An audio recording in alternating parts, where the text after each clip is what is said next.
किसी राज्य में अगर किसी अधिकारी के पास से नोट गिनने का मशीन मिल जाए, अवैध संपत्ति मिल जाए और कमाई से ज्यादा पैसा का पता चल जाए तो क्या होता है? बहुत साधारण सा जवाब है कि कार्रवाई होगी, जांच पड़ताल होगा कि आखिर उस आदमी ने इतना घोटाला कैसे कर दिया कि उसको नोट गिनने की मशीन खरीदने की जरूरत पड़ गई। उस आदमी के बारे में जांच की टीम पूरा पड़ताल करके उसको सलाखों के पीछे भेजेगी। लेकिन यह सब बिहार में नहीं होता है। बिहार के अफसर अगर अवैध संपत्ति के मामले में फंसते हैं तो उन पर कोई कार्रवाई नहीं होती है, बल्कि उन्हें बेगूसराय का मद्य निषेध अधीक्षक बना दिया जाता है। और सोचिए कि जिस व्यक्ति पर यह आरोप है कि उसने धांधली करके पैसा कमाया है, अपने संबंधियों के साथ मिलकर ब्लैक मनी को व्हाइट किया है, उस व्यक्ति को 3 महीने बाद ही हमारी सरकार पोस्टिंग दे देती है। और पूछने पर पता चलता है कि यह सरकार सुशासन की सरकार है, जहां कोई भी गलती बर्दाश्त नहीं किया जाता है। हम बात कर रहे हैं उस वक्त के मोतिहारी के तत्कालीन उत्पाद अधीक्षक अविनाश प्रकाश की।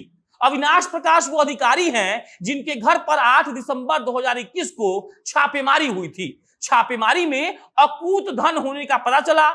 यह भी पता चला कि उनके पास इतना पैसा है जितना सोचा नहीं जा सकता है, और इसीलिए उनके घर से नोट गिनने की मशीन तक बरामद की गई।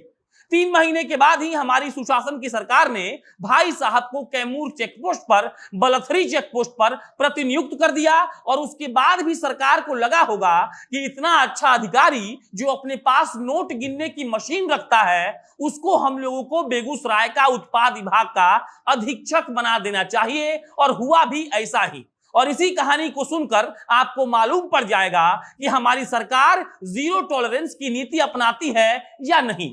आपको यह भी मालूम चल जाएगा कि जिस पैरेलल इकोनॉमी की बात हम लोग करते हैं, उसका एक हिस्सा हमारे सरकारी अधिकारी भी हैं, क्योंकि जिस आदमी पर स्पेशल विजिलेंस यूनिट कार्रवाई कर रही है, कुछ दिनों में उस आदमी के ऊपर चार्जशीट फाइल हो जाएगी। उस आदमी को 3 महीने के भीतर ही ऐसा पोस्टिंग दिया गया जहां से वो अंधा पैसा कमा सकता है, और उस पैसे का हिस्सा कहां कहां जाता है ये हम और आप सब जानते हैं। अब नमस्कार, मेरा नाम प्रशांत राय है। एकदम गौर से अविनाश प्रकाश जी की कहानी सुनिएगा और इस बात को समझने का प्रयास करिएगा कि हमारी सरकार अधिकारियों के मामले में घोटालेबाजों को कैसे प्रमोट कर रही है।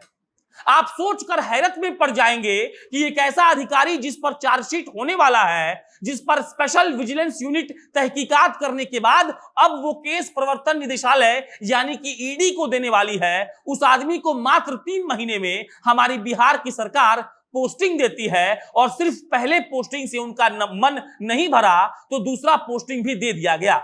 और इसके बाद आप सोचिए कि अगर वो अधिकारी जिस पर इस बात का आरोप है कि वो भ्रष्टाचार से पैसा कमा रहा है, उसी से करोड़पति बना हुआ है, उस आदमी को अगर सजा नहीं होती है तो कम से कम कार्रवाई पूरी होने तक पोस्टिंग नहीं मिलनी चाहिए थी। लेकिन हमारी सरकार आखिर क्या कर रही है? सुशासन और जीरो टॉलरेंस के नाम पर सारे अधिकारियों को छूट देने वाली सरकार शायद ये नहीं देख पा रही है कि बॉर्डर से अगर दारू घुस रहा है तो ये उन अधिकारियों का ही दोष है और उनकी ही दलाली है, जिसके कारण आम आदमी पकड़ा जा रहा है। जहरीली दारू पीने से लोग मर जा रहे हैं और ये अधिकारी स्पिरिट अंदर आने दे रहे हैं। आप सोचिए कि अविनाश प्रकाश का लिंक कितना बड़ा होगा कि उस आदमी का कोई पकड़ने वाला नहीं है और जांच के दौरान उसको पोस्टिंग भी मिल जा रही है। किसी अधिकारी को अगर आज सस्पेंड नहीं करते हैं तो नैतिकता के आधार पर उसे कोई पोस्टिंग नहीं मिलनी चाहिए जब तक कार्रवाई पूरी ना हो जाए और जांच का परिणाम ना आ जाए। लेकिन ऐसा बिल्कुल नहीं हो रहा है। हुआ यह है कि भाई साहब को दारू चेक करने में लगा दिया गया, और ये हम और आप जानते हैं कि दारू चेक करने वाला कितना पैसा कमाता है। और इसके बाद आपको इस बात पर थोड़ा भी आश्चर्य नहीं होना चाहिए कि अविनाश प्रकाश के पास से नोट गिनने की मशीन क्यों और कैसे मिली थी।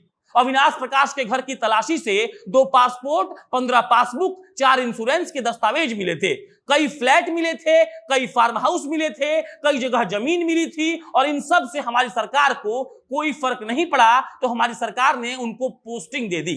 जांच में यह पता चला था कि पटना, खगड़िया और मोतिहारी के जिन ठिकानों पर छापा मारा गया था वहीं से नोट गिनने की मशीन मिली और कई जगहों पर उनकी अकूत संपत्ति भी है।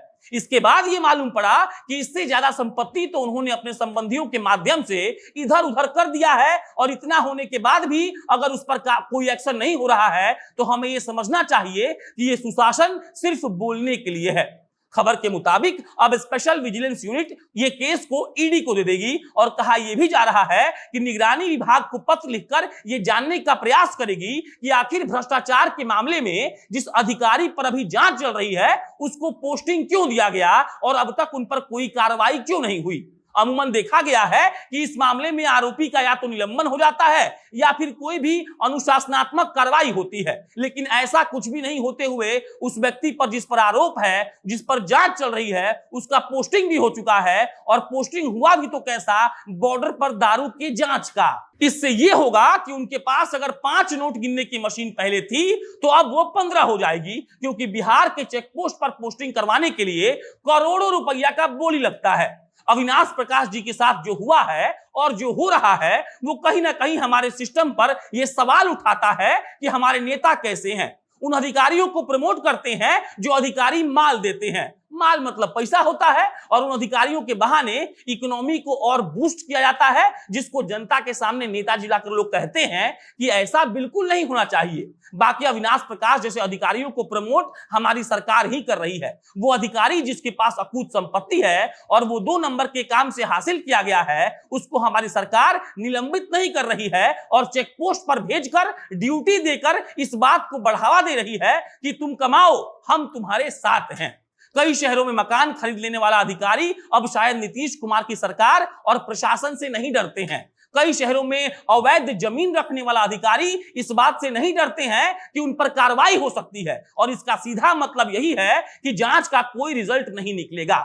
हो सकता है कि जांच में यह साबित हो जाए कि अधिकारी साहब तो दूध के धुले हुए हैं और उन्होंने कुछ किया ही नहीं था।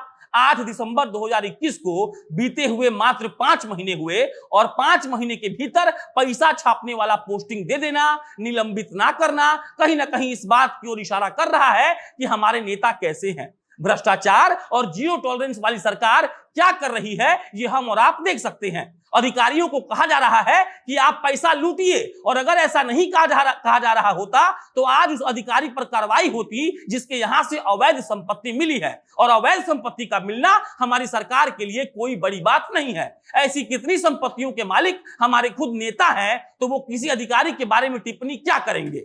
आगे क्या होगा इस पर हमारी नजर रहेगी, कुछ होगा तो हम आपको बताएंगे। बाकी अविनाश जी के साथ जो नीतीश जी की सरकार कर रही है उस पर आप क्या सोचते हैं कमेंट बॉक्स में लिखकर बताइएगा। मेरा नाम प्रशांत राय है, आप जनता जंक्शन देख रहे थे। बहुत बहुत धन्यवाद।